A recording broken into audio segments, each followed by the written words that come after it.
తాకట్లో ఉన్న మీ బంగారాన్ని విడిపించి ఆ రోజు ఆన్లైన్ రేటుకి కొంటాం. Sharma gold company. Hi hello, welcome to Suman TV. నేను మీ రోషన్. సింగర్ మంగ్లీ ఈ పేరు చెప్పగానే వివాదాల చుట్టూ ఆమె చుట్టే తిరుగుతున్నాయి అనమాట.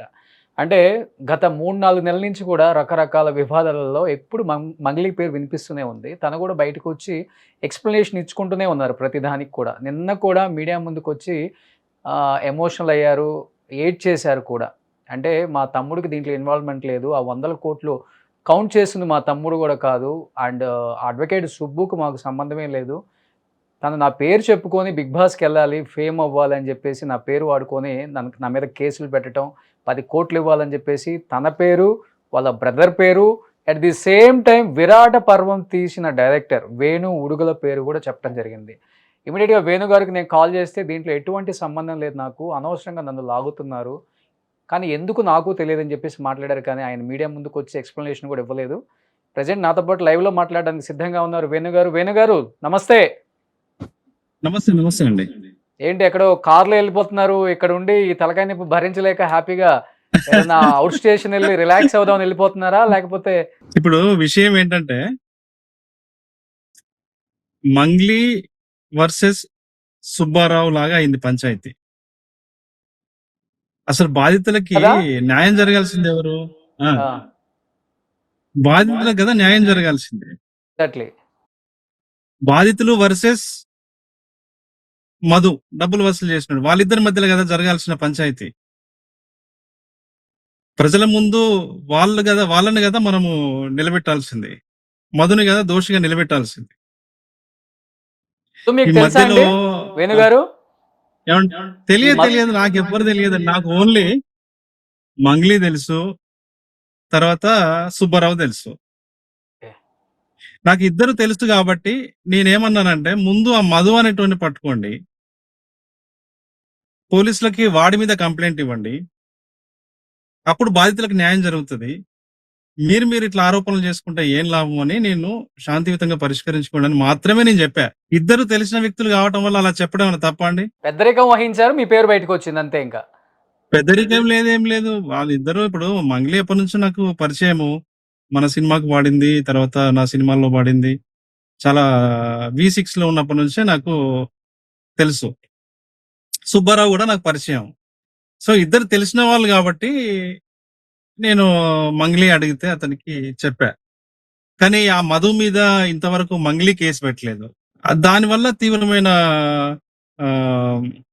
అనుమానాలు ఇట్లాంటివన్నీ మీడియాకి వస్తున్నాయి, ప్రజలకు వస్తున్నాయి. అది మీరు అడిగారా మరి? నేను అదే రోజు చెప్పాను. మంగ్లీని మీరు అడిగారా? సుబ్బారావు మీద కేసు పెట్టడం కన్నా కూడా మధు మీద కేసు పెట్టడం అనేది చాలా ఇంపార్టెంట్ కదా ఇప్పుడున్న ఈ తరుణంలో. మీరు మధు మీద కేసు పెట్టకుండా సుబ్బారావుని ఎందుకు హైలైట్ చేస్తున్నారని అడిగారా మరి? నేను ఇప్పుడు ఏం మాట్లాడలేదండి. నేను ఒక మార్చ్ 22, 24 మధ్యలో అనుకుంటా ఆ డేట్, ఒక సండే. ఆ సండే రోజున పూజారి నాగేశ్వరరావు గారి దగ్గర, అడ్వకేట్ గారి దగ్గరికి వాళ్ళు వచ్చారు.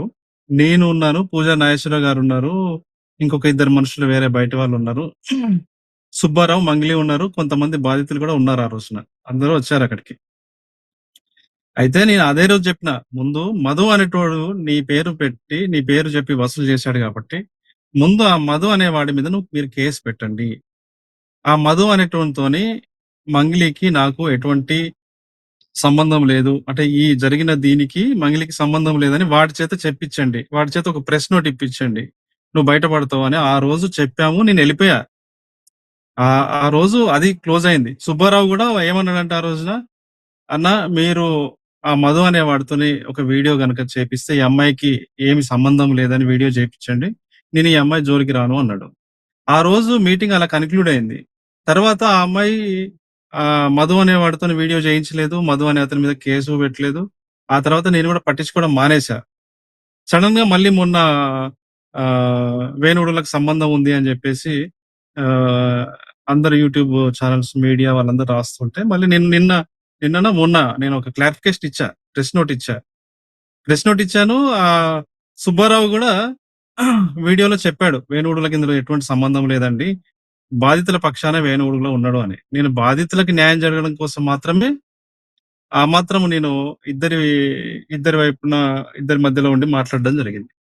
ఇప్పుడు ఈ మంగ్లీ తమ్ముడికి అండ్ మధు అనే వ్యక్తికి ఇద్దరికి సంబంధం ఉంది కదా, ఫ్రెండ్షిప్ ఉందని కదా. ఉంది అంటున్నారు. మీకెంత తెలుసు? నాకు అంతే తెలుసు. అంతకంటే ఎక్కువ తెలియదు. మంగ్లీ కూడా నిన్న ప్రెస్ మీట్ లో మీ తమ్ముడికి మధుకి సంబంధం ఉందా అంటే హాయ్ బాయ్ సంబంధం ఉంది, ఇద్దరికి తెలుసు అని కూడా చెప్పారు ఆమె కూడా. కావచ్చు. ఇప్పుడు మొత్తం దీనికి సూత్రధారి మొత్తం మధు మధు అంటారు, అంతేనా మీరు? అదే అన్నారు. ఇప్పుడు ఆ సినారియో అంతా చూస్తుంటే మధు అనే వ్యక్తి మంగ్లీ నాకు బంధువు అవుతుంది, మంగ్లీ నాకు దగ్గరి ఫ్యామిలీ ఫ్రెండ్స్ ఇలా చెప్పి వాళ్ళ దగ్గర వసూలు చేశాడు అంటున్నారు. మరి వాళ్ళు ఆ బాధితులు చెప్తున్నటువంటి విషయం అది. అంటే ఎంతవరకు వసూలు చేసి ఉండొచ్చండి? మీరు ఆల్రెడీ అక్కడ ఉన్నారు కాబట్టి అడ్వకేట్ దగ్గర మీరు కూడా ఆ సమయంలో ఉన్నారు అని చెప్తున్నారు. మీరు కూడా మధు మీద కేసు పెట్టండి అని 6 చెప్పేసి crores. మంగ్లీకి స్ట్రిక్ట్‌గా చెప్పానని చెప్పాను. అయినా మంగ్లీ వినలేదని మీరు చెప్తున్నారు కాబట్టి ఎన్ని కోట్లు అంటే బయట వినపడుతుందేమో 100-200 కోట్లు కలెక్ట్ చేశారు. 150 కోట్ల పైన స్కామ్ ఇదని చెప్తున్నారు. ఇంకొక పక్కేమో సుబ్బారావు బయటకొచ్చి 10 కోట్లు నా దగ్గర వసూలు చేశారు, దాంట్లో మీ పేరు కూడా ప్రస్తావించడం జరిగింది. తర్వాత మీకు సంబంధం లేదని తను కూడా ఒక ప్రెస్ నోట్ సార్, రిలీజ్ చేశారు. అట్ ది సార్ సేమ్ వినండి, టైం వినండి. బయటికి మాట్లాడితే పొలిటీషియన్స్ దాదా బెదిరిస్తున్నారు, చంపేస్తాను, పోలీసుల సపోర్ట్ ఉంది, నాయకుల సపోర్ట్ ఉంది, నన్ను ఎవరు ఏం చేయలేరు, నీ అంతు చూస్తానని బెదిరిస్తుందని తను ఒక ప్రెస్ నోట్ రిలీజ్ చేశారు. చివరికి ఈమె బయటకు వచ్చి తనకి ఏంటి ఈ అమ్మాయి శ్రీముఖి యాంకర్ మీద క్రష్ ఉంది, తనంటే ఇష్టం, బిగ్ బాస్కి వెళ్ళాలని చెప్పి మా పేర్లు ఇట్లా వాడుతున్నాడు, మా మీద ఇలా అలిగేషన్స్ చేస్తున్నాడని మాట్లాడుతున్నారు. ఏది నిజం, ఏది అసలుకి ఏది అబద్ధం అని కూడా అర్థం కావట్లేదు ఇక్కడ. ఈ వ్యవహారానికి నాకు ఎటువంటి సంబంధము లేదు. సుబ్బు కూడా ఎక్కడ నా పేరు ప్రస్తావించలేదు. అతను చెప్పాడు ఈయనకి సంబంధం లేదు, బాధితుల వైపే మాట్లాడాడు అని చెప్పేసి. ఇప్పుడు కాదు, ఎప్పుడు కూడా బాధితుల వైపే మనం మాట్లాడతాం. ఓకే. ఓకే. మన దగ్గరికి ఆ రోజు వాళ్ళు ఎవరైతే బాధితులు వచ్చారో 6 crores అది. సో బయట వినిపిస్తున్న 100 కోట్లు 200 కోట్లు అనే దానికి ఎటువంటి సరైన అథెంటిసిటీ లేదు. ఇదంతా కూడా పోలీసుల విచారణలో తేలాల్సినటువంటి విషయం. ఓకే. కానీ వేణుగారు ఈ సుబ్బు ఎందుకు తెర మీదకి వచ్చారు? అడ్వకేట్ సుబ్బు 10 కోట్లు నా దగ్గరే మోసం చేశారు అని. అదంతా ఆయన fake దగ్గర allegation మోసం అంటారా చేసిన మంగ్లీ మీద?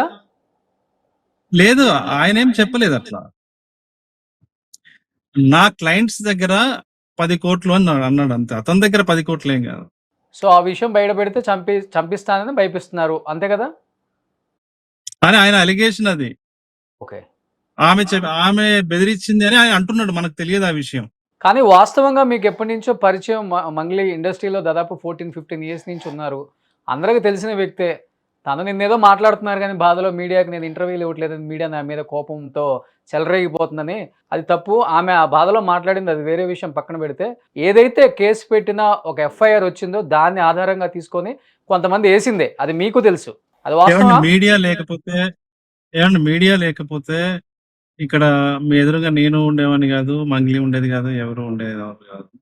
మీడియా అనేది ఎప్పుడు అది ప్రజలకి తర్వాత ప్రభుత్వానికి మధ్య అదొక వారధిలాగా పనిచేస్తుంటుంది. సరే, ఏదో ఆవేశంలో ఆమె ఏదో భావోద్వేగంగా దొర్లిన అపశృతిలాగా మాత్రమే దాన్ని మీరు అన్నట్టుగా భావించవచ్చు. ఓకే. ఆమె ఎవరితోని బెదిరిస్తుంది ఏంటి అనేది నిజంగా నాకైతే ఆ విషయాల మీద ఎటువంటి సమాచారం గాని, అవగాహన గాని లేదు. ఇన్ కేసు బెదిరించిన పైసలు కడతాడా సార్? ఎవరైతే ఉన్నారో బాధితులు వాడికి పైసలు కడతారా వీళ్ళు? ఏమండి, కట్టలేరు కదా ఎవరు ఎవరు ఎందుకు కూడా. బెదిరిస్తారు? కాదు రోషన్ భాయ్, ఉన్నాడు అనుకోండి, ఎవరైనా వచ్చి కూడా కడతాడా బాధితులే. బయటకు వచ్చి? కాదు, ఎవరైనా కూడా ఎందుకు బెదిరిస్తారండి? బెదిరిస్తే భయపడేవాడు ఎవడున్నాడు ఇప్పుడు? చెప్పండి. మంత్రాలకు చింతకాయలు రాలే రోజులో అరచేతిలోకి ఇంకా నడుస్తుంది ఏమన్నా? బెదిరిస్తే బెదిరిపోవడానికి అయిపోయింది. ఎవడైనా. అరచేతిలోకి ఇంటర్నెట్ వచ్చిన తర్వాత ప్రతి ఒక్కడు మీడియాతో సమానంగా మాట్లాడుతున్నారు, మీడియాతో సమానంగా రిప్రజెంట్ చేసుకుంటున్నారు. అంతే. ఇప్పుడు ఎవడు భయపడతారండి? ఎందుకు భయపడతారు చెప్పండి? ఇప్పుడు మీరున్నారండి. ఇంకొకటి, ఎవరైనా కూడా ఏంటంటే బాధితులకి న్యాయం జరగాలి అనే అంటారు. సెంట్రల్ మినిస్టర్ అయినా, స్టేట్ మినిస్టర్ అయినా, నీతో సహా నాతో సహా ఎవరైనా కూడా బాధితులకు న్యాయం జరగాలి. అసలు వాడిని పట్టుకోవాలి కదండి. మీరు చెప్పిన అసలు దొంగను పైసలు పట్టుకోవాలి. తిన్నోని పట్టుకోవాలి కదా. వాడు ఎడిపోయిండు, అంతా మంగిలి చుట్టూ తిరుగుతుంది ఎందుకు దుకాణం అంతా? కానీ మీరు మంగిలి చెప్పిన వెళ్ళి మాట ఆమె కూడా మీద మంచి వాడి మీద మాటే కేసు కదా పెట్టాలి వేణు కదా. గారు, మీరు చెప్పిన మాట కూడా మంచి మాటే. ఫస్ట్ లో అడ్వకేట్ పూజారి నాగేశ్వరరావు గారి దగ్గర కూడా నేను క్లియర్ గా చెప్పాను, అసలు దొంగ మధు గారిని బయటికి తీసుకురండి అని మీరు చెప్తున్నారు కదా. మరి ఇప్పటికి ఎందుకు అటు పక్క తిరగట్లేదా మరి? అది ఇటుపక్క ఏదో అవునండి ఆమె జరుగుతుంది. చెప్పినాం. అదే రోషన్ భాయ్, ఆ రోజు మేము చెప్పినాము. చెప్పిన తర్వాత ఆమె పెట్టలేదు కాబట్టి మేము వదిలేసాం. ఓకే. మధు అనేటువంటి మీద కేసు పెట్టండి అమ్మా, ఎంటైర్ ఎవ్రీథింగ్, ఆ చెత్త అంతా క్లియర్ అవుతుంది నీ మీద, అతనితో వీడియో చేయించండి అని చెప్పాము. ఆమె మరి ఆమెకు దొరకట్లేదా అతను, మరి ఏంటో తెలియదు. దాంతోనే మేము ఆ ఒక్క రోజుతోనే మేము వదిలేసాం. మేము పట్టించుకోలేదు దాని గురించి. ఇక ఆ ఇష్యూ గురించే మాకు సంబంధం లేదు, ఆ ఇష్యూ గురించి మేము పట్టించుకోలే. ఆ రోజున ఆమె అతని మీద వెళ్ళి కేసు పెట్టడమో ఏదో ఒకటి చేస్తే ఇంత దూరం వచ్చేది కూడా కాదు యాక్చువల్లీ. కానీ ఇప్పుడు ఈ ఎటువంటి రోజున చెప్పండి. సుబ్బారావు కూడా అదే అంటున్నాడు, ఆమె అతని మీద ఎందుకు కేసు పెట్టట్లేదు అని. కానీ ఎటువంటి సంబంధం లేకుండా మీ పేరు వచ్చిందని బాధ ఉందా? ఈ 3-4 డేస్ బాగా మదన పడి ఉంటారు కదా డెఫినెట్‌గా. అంటే బాధ అంటే సార్, ఇప్పుడు మీ అందరికి తెలుసు, మీరు కూడా నాకు 10 ఏళ్ల నుంచి పరిచయము, నేనేంటో మీ అందరికి తెలుసు. అయితే ప్రజలు కొంతమంది అమాయకంగా తప్పుగా అర్థం చేసుకుంటారనే ఒక చిన్న బాధ అయితే కలిగింది. బట్ తర్వాత మీరందరూ కూడా మళ్ళీ పాజిటివ్ గా వేణుది ఏం తప్పు లేదు, ఆ అడ్వకేట్ కూడా వేణు బాధితుల వైపే ఉన్నాడు అని చెప్పడం వల్ల కొంచెం మళ్ళీ అది పాజిటివ్ గా టర్న్ అయింది.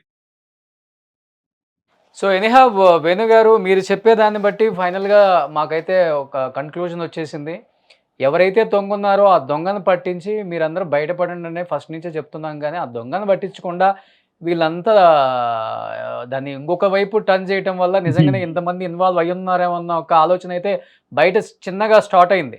బట్ ఈరోజు మీరు ఇది చెప్పారు కాబట్టి చూద్దాం, తనలో కూడా డెఫినెట్‌గా చేంజ్ అయ్యి తనెవరో అసలు దొంగను తీసుకొచ్చి తన మీద కేసు పెట్టి బాధితులకు న్యాయం చేయండి, నేను బాధితుల వైపే ఉన్నానని మంగ్లీ కూడా చెప్తుంది కాబట్టి క్లియర్‌గా. చూద్దాం ఏం జరగబోతుందో ఇవాళ రేపట్లో అర్థమవుతది కాబట్టి. మధు బయటకొస్తాడా? ఇప్పుడు మధు బయటకు రాకుండా సుబ్బునే విచిత్రంగా మాట్లాడతాడా? విచిత్రంగా బాధితులు కూడా మధు మీద కంటే ఎక్కువ టార్గెట్ మంగ్లీ మీద చేస్తున్నారు. ఎందుకంటే ఆమెనే నమ్మిచ్చామని చెప్పి వాళ్ళు అంటున్నారు కాబట్టి. కలెక్ట్ చేసింది తనకు కూడా తెలియదనే కదా చెప్తుంది ఆమె కూడా. నా పేరు చెప్పి కలెక్ట్ చేశారంట. అదే వాళ్ళు విలేజర్స్ వాళ్ళు ఏంటంటే ఏదో రూపాయి లాభం వస్తది ఏదో అని వాళ్ళకి ఆశ పెట్టి అన్యాయంగా వాళ్ళందరినీ బలి చేశారు. వాళ్ళకి న్యాయం జరగాలి అంటే ముందు ఆ మదనటోన్ని పట్టుకుంటే గాని జరగదు. ఓకే. ఓకే ఎనీవే వేణు గారు. Thank you. Thank you so much. Thank you మీరు అండి. చెప్పేదాన్ని బట్టి ఒక క్లారిటీ అయితే వచ్చింది ఆడియన్స్‌కి గానీ, లేకపోతే ఎవరైతే బాధితులు ఉన్నారో వాళ్ళకి కూడా ఒక క్లారిటీ అయితే డెఫినెట్‌గా వస్తుంది. దీని వెనక ఎవరున్నారో, ఎవరు నడిపిస్తున్నారో డెఫినెట్‌గా బయటికి రావాలనే కోరుకుందాం. Thank you so much. Suman టీవీలో మీ పర్సనల్ అండ్ బిజినెస్ ప్రమోషన్స్ కోసం కింది నెంబర్కి కాంటాక్ట్ చేయండి.